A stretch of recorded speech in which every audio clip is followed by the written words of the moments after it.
Hello class 12th। In this video हम next concept को पढ़ने वाले हैं, that is ideal and non ideal solution. So basically हमने जो अभी राउल्स लॉ को कवर किया, जिसमें हमने देखा कि किस तरीके से लिक्विड सॉल्यूशन के थ्रू वेपर प्रेशर जनरेट होता है। ऑल्सो अगर जो हमारा सॉल्यूट है वो सॉलिड फॉर्म में है, वो वेपोराइज हो रहा है या नहीं हो रहा है, यानी वोलेटाइल है या नहीं, उसके बेसिस पे हमने वहां पर भी देखा कि किस तरीके से एक वेपर प्रेशर जनरेट होता है on the solution. So according जो भी चीजें वहां पे आपको बताई गई, जिसमें हमने आप देखा कि P total is equal to P1 and P2, है ना। जो पी टोटल है वो एक्चुअली क्या है कि जो दो भी कंपोनेंट मौजूद है, दो कंपोनेंट ए, कंपोनेंट बी, या कंपोनेंट 1 एंड कंपोनेंट 2, उसके थ्रू क्या होता है, प्रेशर अप्लाई होता है। तो वो सारी चीजें हमने यहाँ पे पढ़ी। उसी से रिलेटेड एक नेक्स्ट टॉपिक है जो कि है ideal and non ideal solution. So ideal, वैसे तो बेसिकली यहाँ पे कुछ भी आइडियल है नहीं, बट आइडियल सॉल्यूशन। पहले तो हम यहाँ पे आइडियल सॉल्यूशन को डिस्कस करते हैं। सो आइडियल सॉल्यूशन कौन से सॉल्यूशन होते हैं? वो सॉल्यूशन जो राउल्स लॉ को फॉलो करते हैं, कंप्लीटली उसको फॉलो करें। जो भी चीजें आपको राउल्स लॉ में बताई गई हैं वो इसे कंप्लीटली फॉलो करते हैं। सो पहली कंडीशन क्या है? पहली कंडीशन ये है कि वो राउल्स लॉ को कंप्लीटली फॉलो करता हो। दूसरी कंडीशन, आफ्टर द मिक्सिंग, यानी कि जब हम दो कंपोनेंट को, कंपोनेंट 1 एंड 2 को वहां पर मिक्स कर रहे हैं, सो आफ्टर द मिक्सिंग जो वॉल्यूम है, यानी जिसे हम डेल्टा मिक्स वॉल्यूम बोल रहे हैं, एक्चुअली ये है क्या, जब आप सोल्यूट को सॉल्वेंट के साथ मिक्स कर एक सोल्यूशन बना रहे हैं, उसकी वैल्यू ऑलवेज क्या होनी चाहिए? Zero in the sense that means कोई चेंज, जीरो से आप मतलब क्या है? जीरो से मतलब ये है कि जब आप सॉल्यूट और सॉल्वेंट को मिक्स करते तो उनके वॉल्यूम में कोई भी चेंज नहीं आना चाहिए, उनका वॉल्यूम डिफर ना हो। जैसे फॉर एग्जांपल हमने एक सॉल्यूट लिया है, ठीक है, हमने कोई भी सॉल्यूट लिया और यहाँ पर एक क्या है, सॉल्वेंट, और उससे क्या बनेगा? सॉल्यूशन। तो जितना आपने सॉल्यूट लिया, जितना आपने सॉल्वेंट लिया है, वो मिक्स होकर उतना ही सॉल्यूशन बना है। दैट मीन्स अगर हमने यहाँ पर 20 ml सॉल्यूट लिया हुआ है और वहीं पर 20 ml हम सॉल्वेंट ले रहे हैं, तो वो आपस में मिक्स होकर 40 ml सॉल्यूशन बनाए। तो यहाँ पर क्या, यहाँ पर भी तो इन दोनों को अगर आप मिक्स करो तो ये 40 है और ये टोटल 40 है। तो दैट मीन्स जो वॉल्यूम है, जितना वॉल्यूम यूज कर रहे हो उतना ही वॉल्यूम आपको सॉल्यूशंस के फॉर्म में मिले। दैट मीन्स वॉल्यूम में कोई भी चेंज नहीं आना चाहिए। दूसरा एक और यहां से बात हुई, यहाँ पे क्या बात होगी?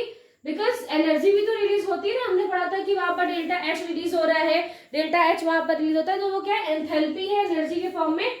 सो डेल्टा मिक्स, दोनों की बात कर रहे हैं। एच जो है, जब एक सोल्यूशन प्रॉपर बन जाता है तो उसकी एंथैल्पी भी क्या होनी चाहिए? एनर्जी जो है वहां पर वो भी क्या होनी चाहिए? जीरो। दैट मीन्स उनकी जो एंथैल्पी है, जो वहां पर एनर्जी है, उसमें भी कोई चेंज नहीं होना चाहिए। ना तो वो कैसा हो, ना तो वो एक्सोथर्मिक हो, यानी कि ना तो वो हीट को क्या करे, रिलीज करे, या वो एक्सोथर्मिक भी ना हो। दैट मीन्स कि वो हीट रिलीज ना करे।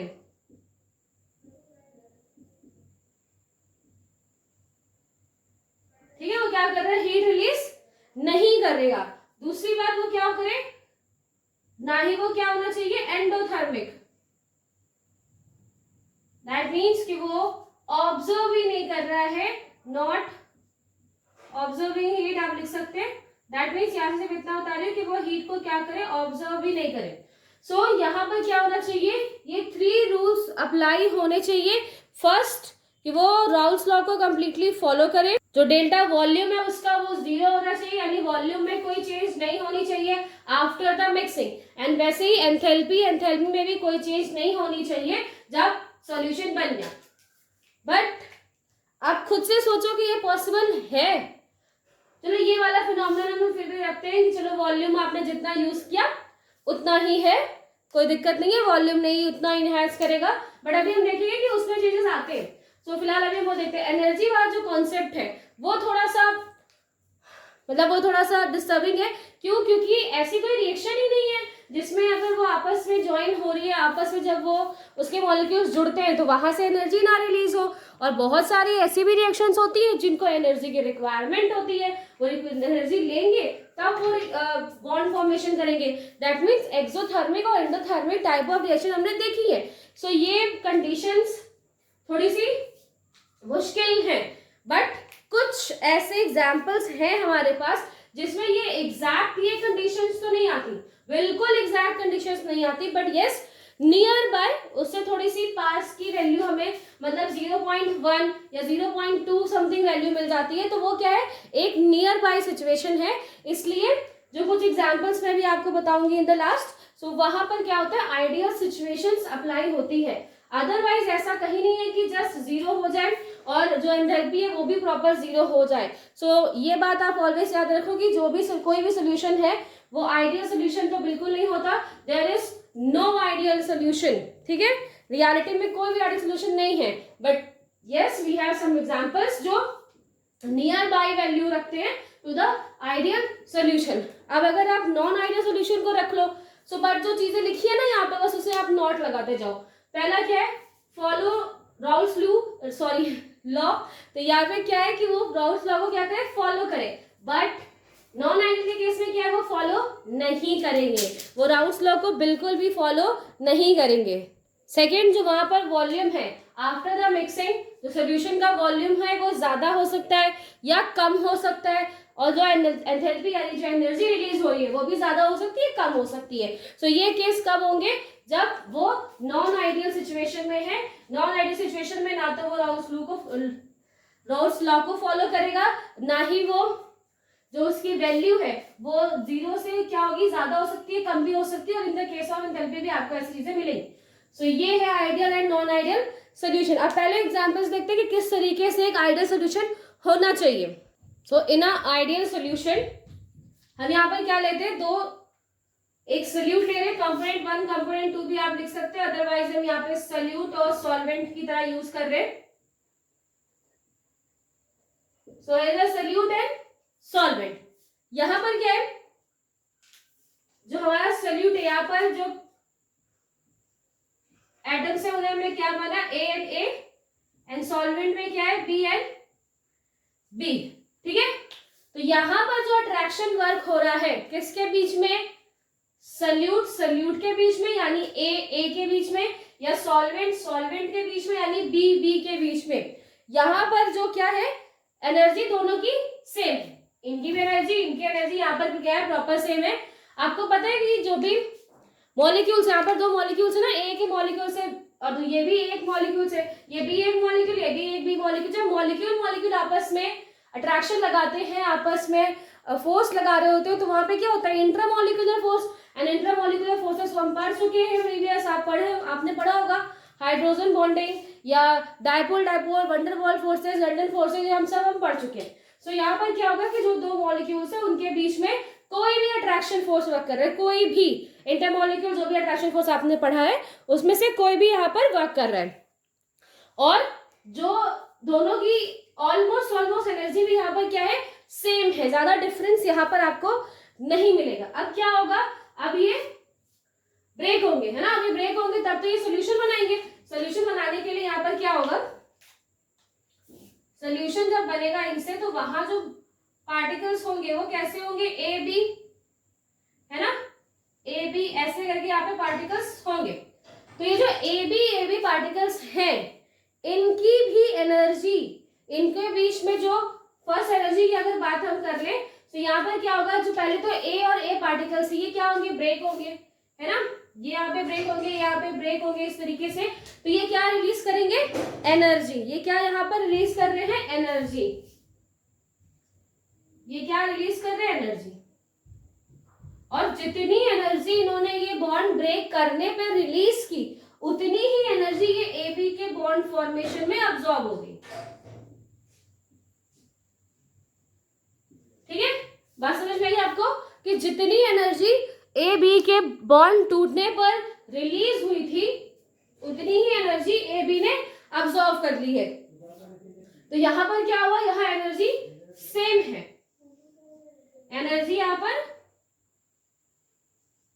सेम है, कोई चेंज नहीं हुई, कोई भी चेंज नहीं हुआ किसके सेंस में, एनर्जी के सेंस में। अगर एनर्जी चेंज नहीं, एनर्जी क्यों नहीं चेंज हुई, बिकॉज जब भी बॉन्ड ब्रेक होंगे तो वो एनर्जी जो रिलीज कर रहे हैं, जो भी वो एनर्जी यहाँ से रिलीज कर रहे हैं, वो सारी एनर्जी किसने ले ली, वो सारी एनर्जी यहाँ पर ले ली ए बी बॉन्ड ने, उसको अब्सॉर्ब कर लिया। तो एनर्जी, अब अगर सारी एनर्जी जो है सोल्यूशन के अंदर ही है तो वो सोल्यूशन से बाहर नहीं जाएगी, तो दैट मीन्स एक्सोथर्मिक नहीं है। और जितनी एनर्जी की जरूरत थी उतनी एनर्जी उन्होंने यूज कर ली सारी, बाहर से इन्हें कोई एनर्जी की नीड नहीं है, तो ये एंडोथर्मिक भी नहीं है।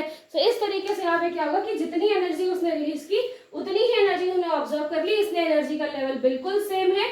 इसलिए यहाँ पर क्या है, जो डेल्टा मिक्स एच है, या जो डेल्टा एच है एक्चुअली यहाँ पे जो एंथैल्पी है वो क्या हो जाएगी, जीरो, बिकॉज जितनी एनर्जी सोल्यूट और सॉल्वेंट ने या ए और बी ने रिलीज की उतनी एनर्जी ए बी ने यूज कर ली। ठीक है, दूसरा अगर हम बात करें इनके बीच में वॉल्यूम का, अगर हम बात करें कि वॉल्यूम क्यों नहीं चेंज हुआ, जैसे कि मैंने अभी बोला कि इनके बीच में जो फोर्स ऑफ अट्रैक्शन वर्क कर रहा है, इंटरमॉलिक्यूलर फोर्स ऑफ अट्रैक्शन जो वर्क कर रहा है वो यहाँ पर भी सेम है, यानी in case of A in case of B वो इंटरमॉलिक्यूलर फोर्स ऑफ अट्रैक्शन बिल्कुल सेम है, चेंज नहीं हुआ। और जितना अट्रैक्शन इन दोनों के बीच में लग रहा है उतना ही अट्रैक्शन आपको यहां पर भी दिखे, फोर्स ऑफ अट्रैक्शन। अब यहां पर क्या है, जो फोर्स ऑफ अट्रैक्शन इन दोनों के बीच में लग रहा था वही फोर्स ऑफ अट्रैक्शन आपको जो ए बी है उसके बीच में भी मिले। तो जब ऐसा हो, मतलब जो कंपोनेंट है यहाँ पर, यानी कि जो ए बी है जो हमने यहाँ पे यूज किया है, ए और बी, इनके बीच में जो फोर्स ऑफ अट्रैक्शन था, जितना फोर्स ऑफ अट्रैक्शन इनके बीच में अप्लाई हो रहा था उतना ही force of attraction A B और ए बी के बीच में अप्लाई हो रहा है। तो सेम फोर्स ऑफ अट्रैक्शन होने की वजह से वहां वॉल्यूम में भी कोई चेंज नहीं आएगा, ना वॉल्यूम ज्यादा शो करेगा ना। ठीक है, अगर सेम है, बिकॉज अभी भी ये यहाँ पे क्या है, सेम अट्रैक्शन फोर्स रख रहे हैं, तो जब आप इसे इवेपोरेट करेंगे, ठीक है, अगर यहाँ पर फोर्स ऑफ अट्रैक्शन भी क्या है, सेम आ गया, अगर सेम फोर्स ऑफ अट्रैक्शन, अगर सेम फोर्स ऑफ अट्रैक्शन अगर यहाँ पे वर्क करेगा, तो जब आप क्या करोगे, इसे वेपोराइज करो, आप जब इसे हीट करोगे और ये वेपर्स फॉर्म में कन्वर्ट होगा, तो जितना वेपर प्रेशर ये अप्लाई कर रहे थे, है ना, उतना ही वेपर प्रेशर, अगर जितना वेपर प्रेशर ये ए अप्लाई कर दिया, बी अप्लाई कर रहे थे, ऑलमोस्ट उतना ही वेपर प्रेशर कौन अप्लाई करेगा, ए बी भी अप्लाई करेंगे। तो इसी वजह से ये जो कंडीशन हो गई है तो बहुत ही ज्यादा आइडियल कंडीशन है, जहां पर जो जितनी एनर्जी रिलीज हो रही है उतनी ही एनर्जी एब्जॉर्ब भी हो गई, और ऑल्सो जो फोर्स ऑफ अट्रैक्शन है वो सोल्यूट के बीच में, सॉल्वेंट के बीच में भी सेम है, ऑल्सो जो सोल्यूट सॉल्वेंट है उनके बीच में भी सेम है। तो यहाँ पर क्या होगा कि हर चीज आपको क्या मिल रही है, एक इक्वल अमाउंट में मिल रही है, इक्वल चीजें यहाँ पर मिल रही है। इस वजह से ये सिचुएशन क्या है, एक आइडियल सिचुएशन है।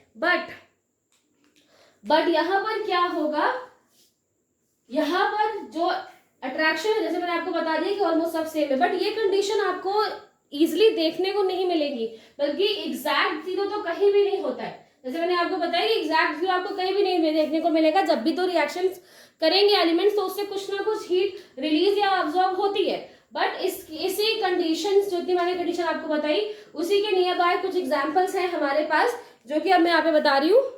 सो these are the some examples, जैसे n hexane, n heptane, bromoethane, chloroethane, next benzene and toluene. तो ये कुछ एग्जांपल्स हैं, जब इनका सॉल्यूशन आप बनाएंगे, ये ए ये बी, ये बी और ये बी, से जो ए बी बनेगा वहां पर ऑलमोस्ट सिमिलैरिटीज मिलेंगी, हमें ज्यादा चेंजेस नहीं मिलेंगे इन केस ऑफ एनर्जी और इन केस ऑफ फोर्सेस, जिसकी वजह से आपको नियर बाय, मैंने आइडियल सॉल्यूशन के बगल में नियर लिखा हुआ है, दैट मीन्स ये नियर बाय एग्जाम्पल यहाँ पर गिवन है, जिनमें हमें एक एग्जैक्ट कंडीशन, आइडियल कंडीशन और आइडियल सॉल्यूशन जैसी मिलेगी। सो वो कंडीशन क्या है कि इनके बीच में जो इंट्रामोलिकुलर फोर्सेस हैं वो जब ये प्रोडक्ट फॉर्म करेंगे वो एग्जैक्ट सेम होंगे उससे, और जो इनके बीच में एनर्जी है, एंथैल्पी, जितनी एनर्जी ये रिलीज करेंगे उतनी एनर्जी आफ्टर द प्रोडक्ट वो यूज भी कर लेंगे। तो इसकी वजह से यहाँ पर क्या है, एक ideal situation, near by ideal situation हमें देखने को मिलती है। अब हम डिस्कस करते हैं नॉन आइडियल को। So non ideal non ideal solution. So non ideal solution का फर्स्ट पॉइंट तो ये है कि वो राउल्स लॉ को बिल्कुल भी ऑबे नहीं करते, डू नॉट ऑबे या फॉलो, वो बिल्कुल भी ऑबे नहीं करते या फॉलो नहीं करते किसको, राउल्स लॉ को। नेक्स्ट, अब जब वो राउल्स लॉ को फॉलो नहीं करेंगे तो जो ये वैल्यूज आपको दिखाई दी थी, यानी कि डेल्टा V की वैल्यू जो आपको मिली वो 0 थी, या डेल्टा H की जो आपको वैल्यू मिली वो भी 0 थी इन case of ideal solution. But हम नॉन आइडियल की बात कर रहे हैं, तो ये क्या होगा, इससे ज्यादा होगी या इससे कम होगी। यहाँ पर भी क्या होगा, ये इन केस एंथैल्पी एनर्जी ज्यादा रिलीज हो जाएगी या कम रिलीज होगी। तो ऐसे कंडीशन जहां पर होंगे उन्हें हम क्या बोलेंगे, नॉन आइडियल कंडीशन, जो कि बिल्कुल भी फॉलो नहीं करते किसको, राउल्स लॉ को, और ऑल्सो जो वहां पर आपको एनर्जी रिलीज होती हुई दिखाई देगी, एंड ऑल्सो जो उसके साथ में मॉलिक्यूलर फोर्सेस हैं उनके बीच में भी चेंजेस दिखाई देंगे। ठीक है, सो ये नॉन आइडियल सोल्यूशन के लिए यहाँ पर कौन से बताइए। अब अगर एनर्जी ज्यादा रिलीज कर रहे, मतलब अगर मैं अभी आपको दिखाऊंगी किस तरीके से वो ज्यादा या कम रिलीज करते हैं। अगर एनर्जी क्या होगी, यहाँ पर ज्यादा है, हायर वैल्यू शो करते हैं, इस जो भी वैल्यू यहाँ पर आपको दिखी है डेल्टा V डेल्टा H, जो कि यहाँ पर क्या है 0 0, इससे हायर वैल्यू आपको दिखाई देगी। सो वहां पर जो डेविएशन होता है उसे हम बोलते हैं पॉजिटिव डेविएशन। वो क्या बोलते हैं उसे हम, पॉजिटिव डेविएशन। और अगर 0 से क्या है कम वैल्यू आपको मिलेगी, ठीक है, अभी वहां पे आपको मैं दिखाऊंगी कि जो अगर लोअर वैल्यू मिलेगी हमें, लोअर वैल्यू अगर वहां पर मिलेगी तो वो क्या है, नेगेटिव डेविएशन। तो बेसिकली आपको इन नॉन आइडियल कंडीशन में इन दो फिनोमेनन को चेक करना है कि कब ये पॉजिटिव डेविएशन दिखाएंगे और कब ये नेगेटिव डेविएशन शो करते हैं।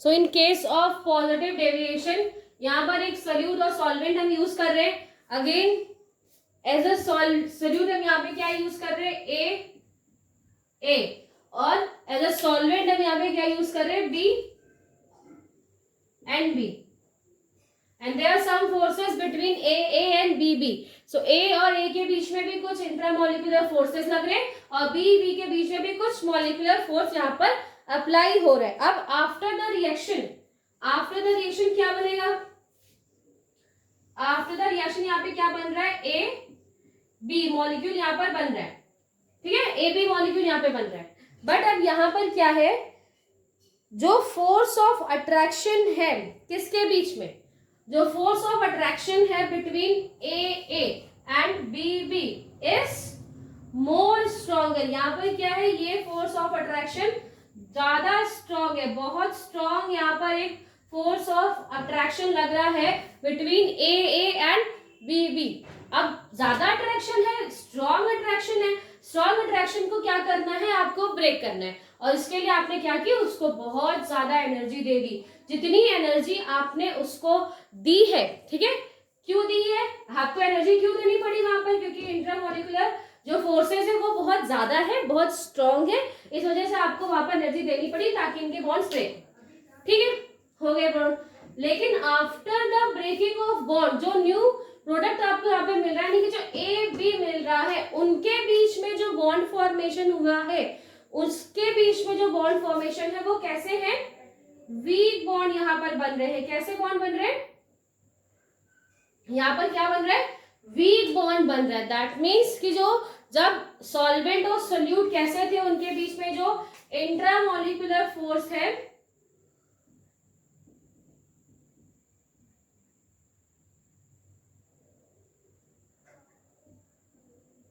जो इंट्रामोलिकुलर फोर्स है वो पहले क्या था, बहुत ज्यादा स्ट्रॉन्ग था। आप स्ट्रॉन्ग है मतलब क्या करना पड़ा हमें, वहां पे उसे एनर्जी देनी पड़ी, और जितनी एनर्जी आपने उस पर अप्लाई की, आपने क्या किया, बहुत ज्यादा स्ट्रांग था, आपने बहुत एनर्जी उसे दे दी ताकि वो क्या कर सके, एक और स्ट्रांग ऑब्जेक्ट या एक स्ट्रांग प्रोडक्ट वहां पे बनाए। बट हुआ क्या कि जितनी एनर्जी आपने दी थी उतनी एनर्जी के रिगार्डिंग उसने क्या किया, प्रोडक्ट को फॉर्म नहीं किया।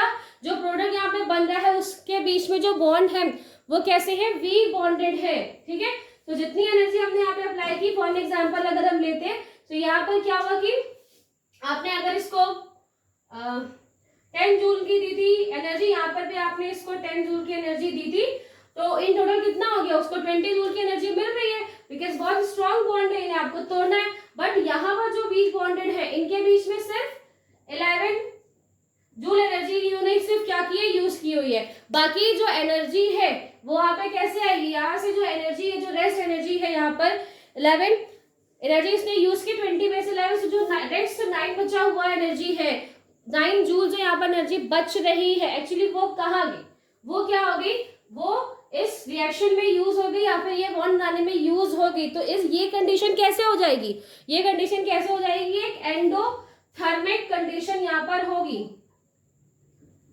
एंडोथर्मिक मतलब क्या होता है कि आपको क्या करना पड़ा, आपको उसमें रिएक्शन में एनर्जी देनी पड़ी, आपने उसको एनर्जी दी, लेकिन जब वहां पे बॉन्ड सिर्फ आपने एनर्जी दी उसको, तभी ये बॉन्ड वहां पर अप्लाई हो पाए, तभी ये यहाँ पे प्रोसेस हो पाई। ठीक है, सो पहले तो हमने बात की कि कैसे रिएक्शन होगी, यहाँ पे कैसे रिएक्शंस होंगी, एंडोथर्मिक रिएक्शंस होगी, बिकॉज आपको स्टार्टिंग में उन्हें बॉन्ड्स ब्रेक करने के लिए बहुत ज्यादा एनर्जी देनी पड़ेगी, बट जो प्रोडक्ट बनेंगे उनके बीच में उतना ज्यादा स्ट्रॉन्ग बॉन्ड नहीं फॉर्म होगा। अब जैसे कि मैं पहले बता रही हूँ कि इंट्रामोलिकुलर फोर्स यहाँ पर क्या है, इंट्रामोलिकुलर फोर्स यहाँ पे स्ट्रॉन्ग है, बट यहाँ पर क्या हो गए, वीक हो गए। वीक इंट्रामोलिकुलर फोर्स अगर बनता है किसके बीच में, ए और बी के बीच में, अब आपको क्या करना है, अगर इसके बीच में वीक फोर्स है तो इसका बॉइलिंग पॉइंट क्या होगा, बॉइलिंग पॉइंट इसका बहुत लो हो जाएगा, इसका बॉइलिंग पॉइंट क्या हो जाएगा, लो हो जाएगा। हमने क्या सोचा था, हमने सोचा था कि हम ये स्ट्रॉन्ग है, हम उसे एनर्जी दे देते हैं और स्ट्रॉन्ग कोई कंपाउंड बनेगा, बट यहाँ पर क्या हो गया कि जो दो स्ट्रॉन्ग थे आपने एनर्जी दी उसको, बट वो क्या हो गए, एक वीक बॉन्ड वाला वहां पर एक कंपाउंड बन गया। और अगर उसके बॉन्ड बीच में जो बॉन्ड वीक है तो दैट मीन्स बॉइलिंग पॉइंट उसका बहुत कम होगा। आप उसे वेपोराइज जब करोगे, आप उसे हीट दोगे तो वो इजीली वेपोराइज हो जाएगा, और अगर वो इजीली वेपोराइज हो रहा है तो उतना ही ज्यादा वेपर प्रेशर अप्लाई करेगा। ठीक है, पहले भी तो ये सोल्यूशन है, अगर तो सोल्यूशन, बिकॉज हमें इन शॉर्ट क्या करना है, सोल्यूट और सॉल्वेंट को मिलाकर क्या बनाना है, एक सोल्यूशन बनाना है ना, एक सोल्यूशन हमें बनाना है।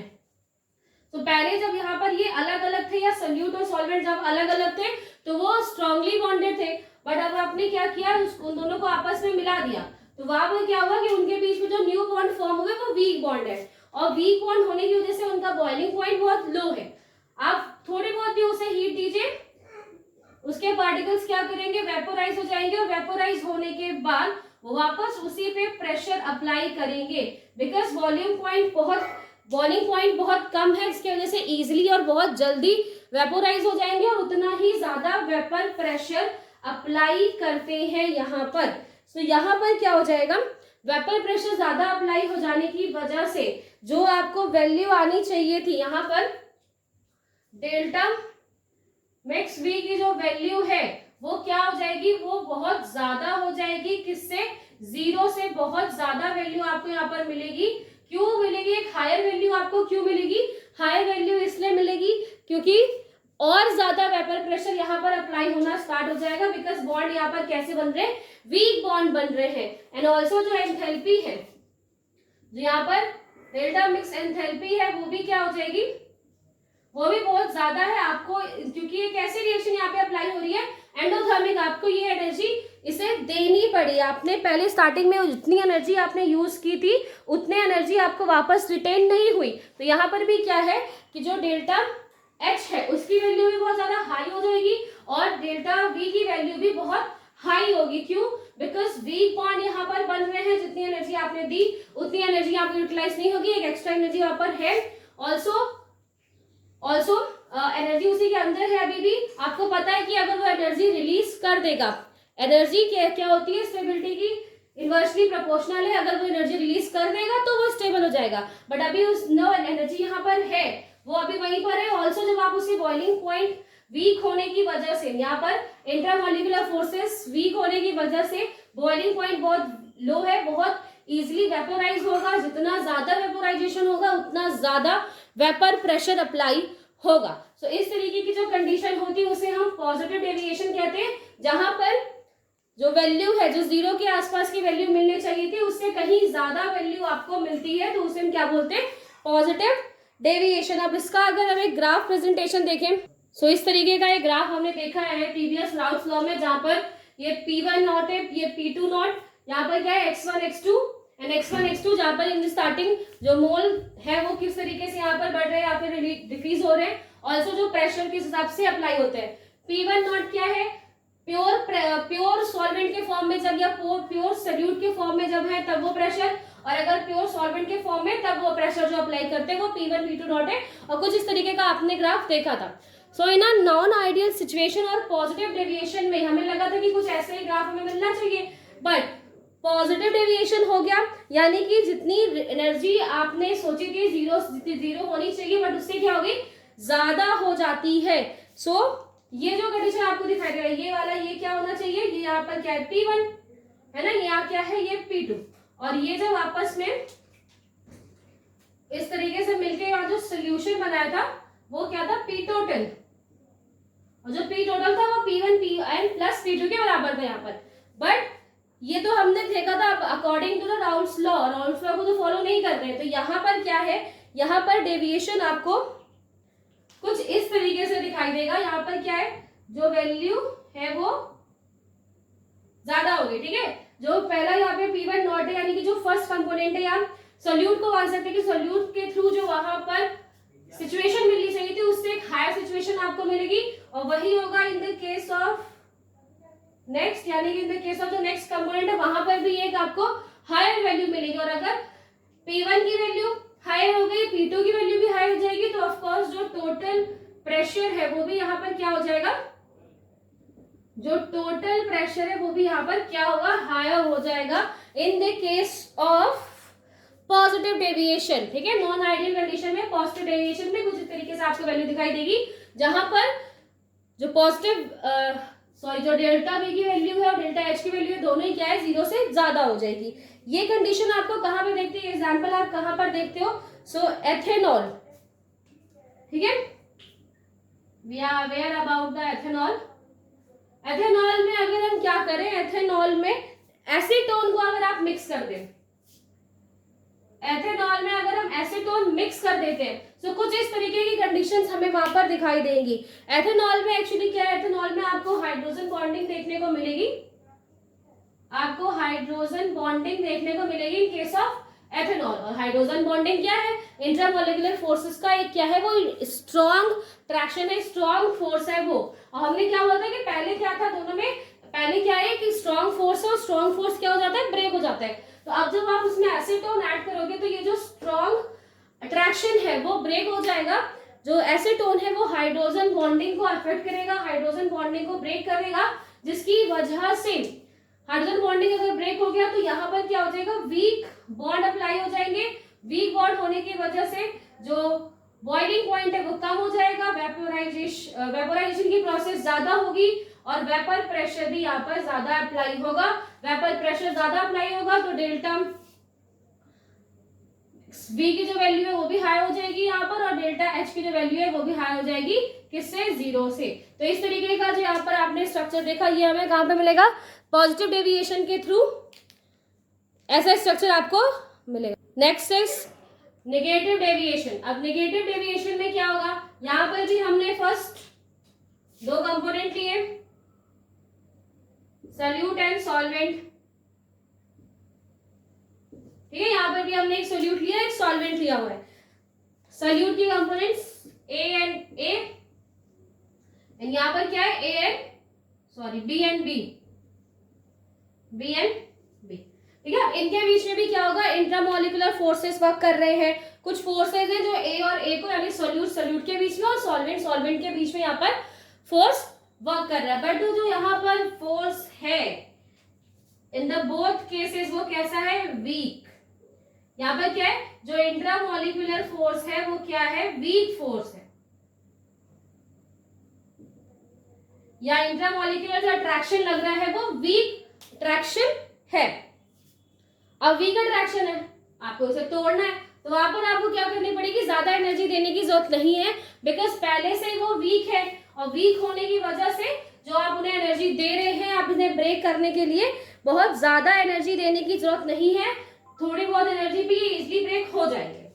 ठीक है, आफ्टर द ब्रेकिंग यहाँ पे प्रोडक्ट्स बन रहे, यानी कि जो ए बी बन रहा है, इसके बीच में जो बॉन्डिंग है वो कैसी है, स्ट्रॉन्ग।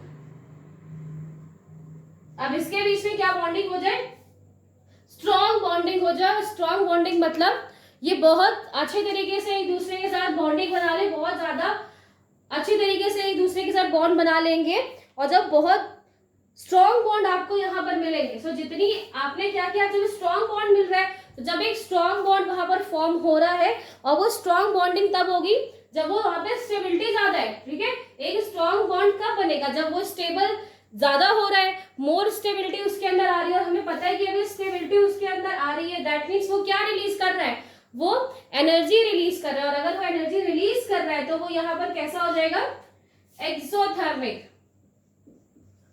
एक्सोथर्मिक वो क्या कर रहा है, एनर्जी रिलीज कर रहा है। तो जितनी एनर्जी आपने दी नहीं थी, मतलब अगर आप, मैंने जैसे पहले ही बोला था कि वीक फोर्सेस इनके बीच में ज्यादा एनर्जी हमें देने की जरूरत नहीं पड़ी, सो एनर्जी आपने यहाँ पर कम दी, लेकिन एक स्ट्रॉन्ग बॉन्ड बन रहा है, और एक स्ट्रॉन्ग बॉन्ड में बहुत ज्यादा एनर्जी रिलीज हो रही है, बिकॉज हमें पता है कि एनर्जी क्या है,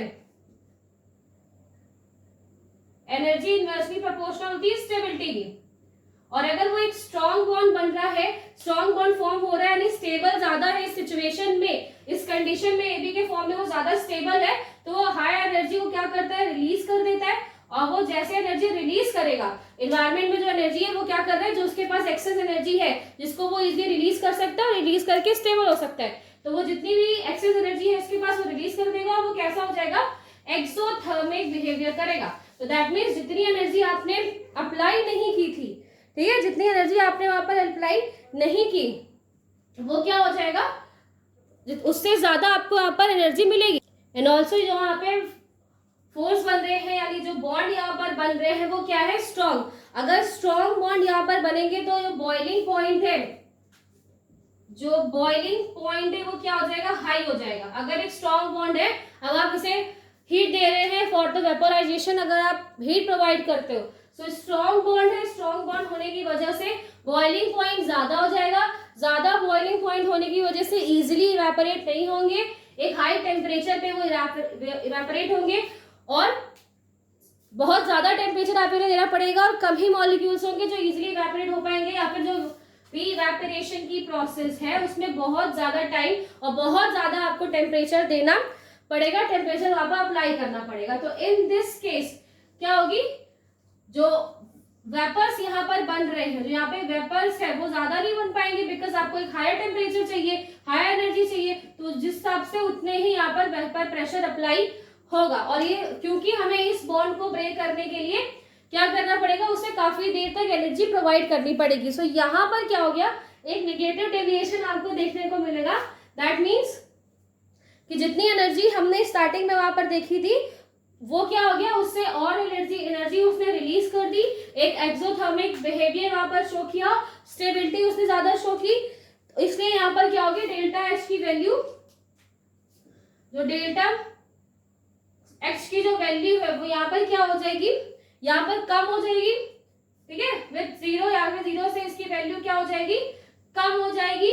और वही जो, और अब जैसे कि मैंने आपको क्या बताया कि पहले क्या थे, वीक थे इनके बीच में, अट्रैक्शन फोर्स क्या था, इंटरमॉलिक्यूलर अट्रैक्शन कम था, बहुत ज्यादा स्ट्रॉन्ग नहीं था, बट अब वो जब स्ट्रॉन्ग हो गए और ज्यादा स्ट्रॉन्ग हो गए, तो इनकी जो वैल्यू है, यानी कि जो वैल्यू है वो क्या हो जाएगी, जीरो से, मतलब वहां पे क्या हो जाएगी, जीरो से वहां पे उसकी वैल्यू कम हो जाएगी, बिकॉज वो पहले एक बहुत ज्यादा सोल्यूशन में थे, बट अब वो स्ट्रॉन्ग बॉन्ड हो गए तो वो और ज्यादा पास में आ गए, और ज्यादा मॉलिक्यूल उसके स्ट्रॉन्गली बॉन्डेड हो गए, जिसकी वजह से जो डेल्टा मैक्स वे की वैल्यू है वो भी क्या हो जाएगी, कम हो जाएगी। सो इस तरीके से यहाँ पर आपको पॉजिटिव एंड नेगेटिव डेविएशन देखने को मिलेगा। एक ग्राफ ड्रॉ करते हैं नेगेटिव डेविएशन का।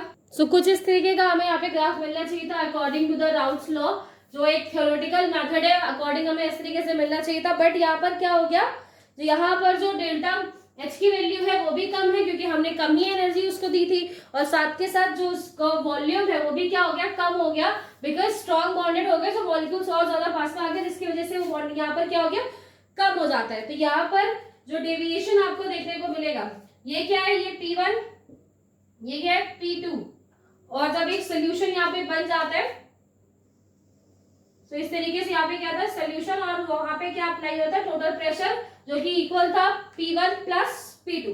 बट अब क्या है, कुछ इस तरीके का आपको यहाँ पर नेगेटिव डेविएशन मिलेगा, एंड यहाँ पर भी आपको कुछ इस तरीके का नेगेटिव डेविएशन मिलेगा। और बिकॉज P1 P2 में नेगेटिव डेविएशन है, तो जो टोटल सोल्यूशन है वहां पर भी क्या होगा, आपको इस तरीके से एक नेगेटिव डेविएशन देखने को मिलेगा, जहां पर जितना भी वेपर प्रेशर है वो पहले की कंपैरिजन क्या होगा, थोड़ा सा कम हो जाएगा। तो यहाँ पर क्या हो गया, नेगेटिव डेविएशन शो हो रहा है।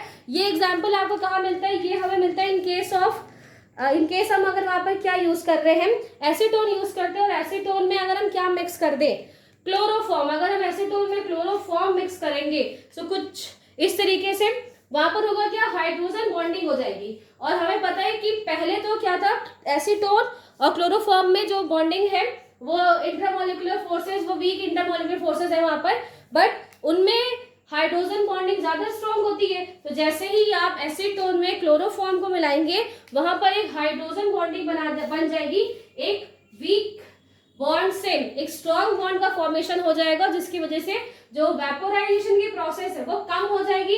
वेपोराइजेशन कम हो गया तो ये वैल्यूज ऑल अपने आप वहां पर कम हो जाएंगी, और हमें जो डेविएशन, नेगेटिव डेविएशन देखने को मिलेगा। So what is this is यहाँ पे एसीटोन है और ये क्लोरोफॉर्म है। पहले क्या होता है, इनके बीच में जो इंटरमोलिकुलर फोर्सेस वर्क कर रहे हैं, बट आपको यहाँ पर दिखाई दे रहा है, यहाँ पर हाइड्रोजन और यहाँ पर क्या है, ऑक्सीजन, और ये हाइड्रोजन और ऑक्सीजन आपस में क्या कर सकते हैं, हाइड्रोजन बॉन्डिंग बना लेंगे, और इस हाइड्रोजन बॉन्डिंग की वजह से स्ट्रॉन्ग बॉन्ड बन जाएंगे, और आपको यहाँ पर क्या होगा, एक नेगेटिव डेविएशन